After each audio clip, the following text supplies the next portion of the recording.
What's going on, y'all? Welcome to the Triple Z Podcast. I'm your host, Isaiah Henry. The Cleveland Cavaliers' 15-game streak comes to an end by the hands of the Boston Celtics, 120-117. This was the most anticipated game of Tuesday night. You had the Cleveland Cavaliers on a 15-game winning streak going against the Boston Celtics, the reigning champs, two of the best teams in the Eastern Conference. This was the best game. Cleveland was down by 21 points. They rallied their way back to make it a one-possession game. Boston has that championship pedigree and was able to close it out in the final possessions of this game. Let's start with my Cav notes. This game was going to be a little bit challenging for the Cavaliers, playing without Isaac Okoro and Caris LeVert, two players that's helped the Cavaliers go on this 15-game winning streak. But one thing about Cleveland, their second unit is filled with a bunch of players that are able to step on the court and have an immediate impact, whether it's Jerome, Niang, and Porter Jr., who I didn't even know was on this team, but he had a really great game, scored 15 points, went 6 of 18 from the field, went 3 of 3 from behind the three-point line. He came out of nowhere. I really didn't even know he was on the team, but he had a really good game. He made fourth quarter. He made some really good decisions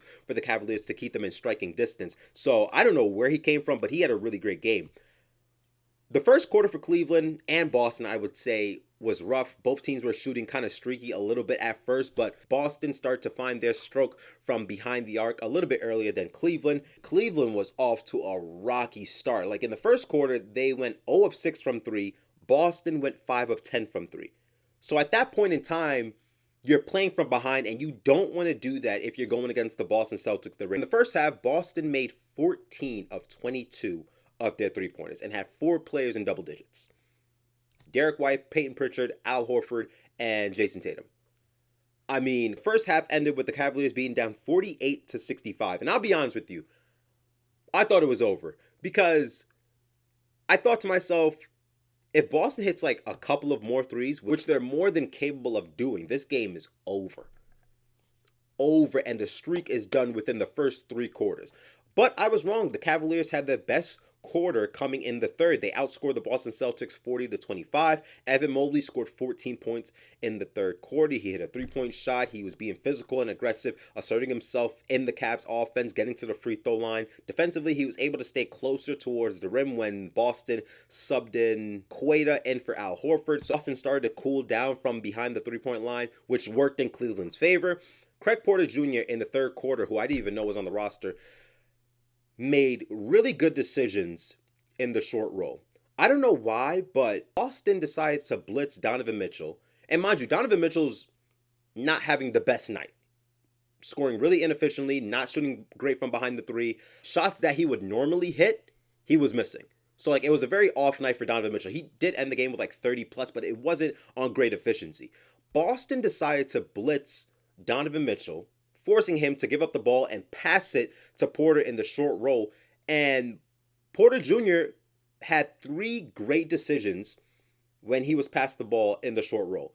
He got a bucket for himself, and then he either passed it off to Jared Allen or Evan Mobley, which worked perfectly for the Cavaliers, which made a 20-point deficit come all the way down to a 5-point game towards the end of the third quarter.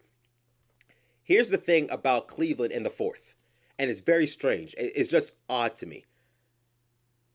Probably 6 minutes less, Jared Allen did not play in the fourth quarter. Donovan Mitchell went 6 of 11 from the field. Evan Mobley didn't even attempt a shot in the fourth quarter. And Darius Garland went 1 of 5 from the field. You know what it is? It reminds me of game 3 or 4, round 1 against the Magic last postseason when Donovan Mitchell had 50. And he was the only player able to score for the Cavaliers. That's what it reminds me of. Your 4 best players have that kind of, stat line in the fourth quarter. It was really Donovan Mitchell just hooping. Honestly speaking, he was trying to do everything for this streak to stay alive, for the Cavaliers to go 16-0. So that was just very strange to me that that's what your 4 best players for Cleveland was able to provide in the fourth quarter in a close game. In a close game, that's what your best players were able to do. Let's move on to my Celtics notes. Who else did you expect to break the record? It's only fitting that the reigning champs, the Boston Celtics, crushed the Cavaliers' 15-game winning streak, and now the Cavs are 15-1. It was only right. That 5-out offense that Boston plays is the biggest threat to the rest of the league. When you have Tatum and Al Horford at the 4 and 5, and those 2 players are deadly from behind the arc, Evan Mobley and Jared Allen, they're at a crossroads. because it's either when somebody gets blown by on the perimeter, and Cleveland doesn't have the best perimeter defenders. Like Jerome, Niang, Darius Garland. Boston was attacking Darius Garland in the pick and roll. Oh my gosh. I don't know why Cleveland felt so comfortable to switch that every time Boston was hunting for it. I don't know. That's what Boston wanted, and Cleveland just gave it to them on a silver platter. I did not understand that. Jared Allen and Evan Mobley, it's like, do we give up this shot at the rim, or do we give up a three-point shot to Jason Tatum, Al Horford, Jaylen Brown? Like, what do we do? Like, they have to make quick decisions. Boston was able to take advantage of that. They were able to hit a bunch of threes. They made 20 threes towards the end of this game. That's their third game in a row hitting 20 or more threes. Ridiculous. The fourth quarter, Boston did cool down a little bit from behind the arc, went 3 of 9 from 3, shooting 33%. Here's where you saw Boston going a little bit deeper into their bag overall as a team, finding different ways to win this game. When Jason Tatum decided to put it on the floor and attack the cup, great things happened.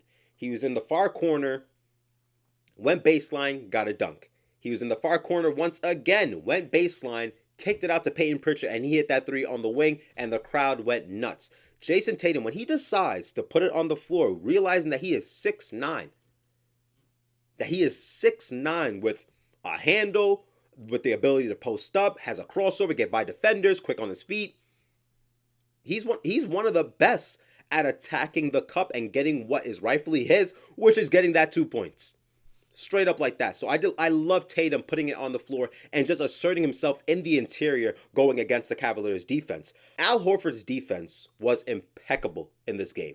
Especially in that fourth quarter. He was able to switch on Darius Garland, get the block, and then it led to Derek White hitting a three-pointer at the top of the key. He got another block on George Niang, and then his best defensive play was George Niang was on the wing. Al Horford contested it with like two hands. It was so odd though. He contested it with two hands and swatted down. George Niang missed the shot. Evan Mobley gets the offensive rebound. He kicks it out to Darius Garland.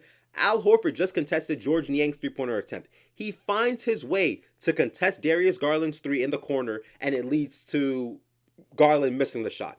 That was a great defensive sequence by Al Horford, the Godfather, who's 38 years of age. Like, that's just incredible that he's able to, keep up with the younger players in this league in defensive moments like that. Derek White, I know Cleveland made it a one-possession game, but with Derek White, defensively, we know what he's all about and his ability to hit the three, pull up transition, whatever it is.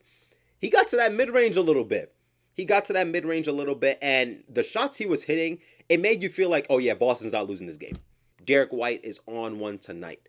Boston, despite blowing a 21-point lead and, it being a one-possession game, they never gave the Cavaliers the lead. Not once. I know Cleveland came back from 21, but they never gave the Cavaliers the lead. I was like, Cleveland, they're going to hit a three and they're going to take a one point swing in this game. But that never happened in this game. So really, really great game on both ends for both teams. My final takeaway is both teams went through adversity.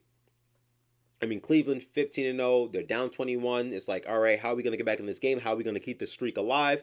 They found themselves pretty damn close. Boston was keeping the Cavaliers at arm's length, and Cleveland was just never able to capitalize on that. Another takeaway I had was both teams weren't at full strength. Boston's without Kristaps Porzingis, and the Cavaliers, were without Karis LeVert, Isaac Okoro, and Max Strus. I cannot wait to see both of these teams healthy because it's going to be an amazing game to watch. Like, this game was insane. Boston hitting 23s, Cavaliers going on that run in the third quarter, coming all the way back from 21 down. I mean, it was everything you can ask for.